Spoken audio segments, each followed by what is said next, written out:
Ayan po mga G, nandito po tayo ngayon, si Jerry Diaz 25. Mamimili po tayo ng bigas. Ayan po.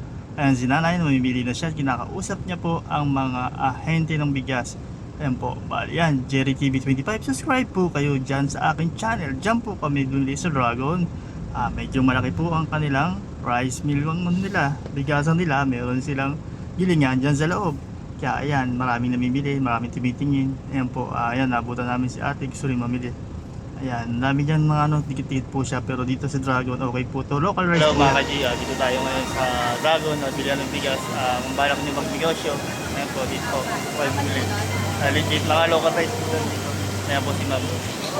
Bigas, yan. Nakabili si nanay. Dito. Ito na po yung time na para mag-start po kayo ng business. Kahit lang rate ng puhunan nyo, at least makakakuha po kayo rito. Kahit unti-unti, ayan. Panimula. Ayan. Follow na rin po kayo sa YouTube channel ko, Jerry TV 25, saka aking Facebook, Jerry Lagatik Diaz. Thank you.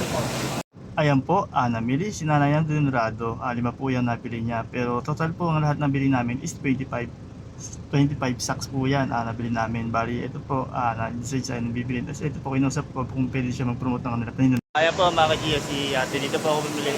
Baka may na kayo sabihin si ate kung anong mga bigas nila. Ayan.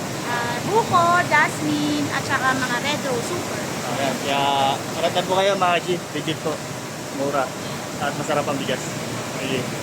So, ito, pinakapya po namin po. Ayan, muna po ang aming umaga para maging balance po.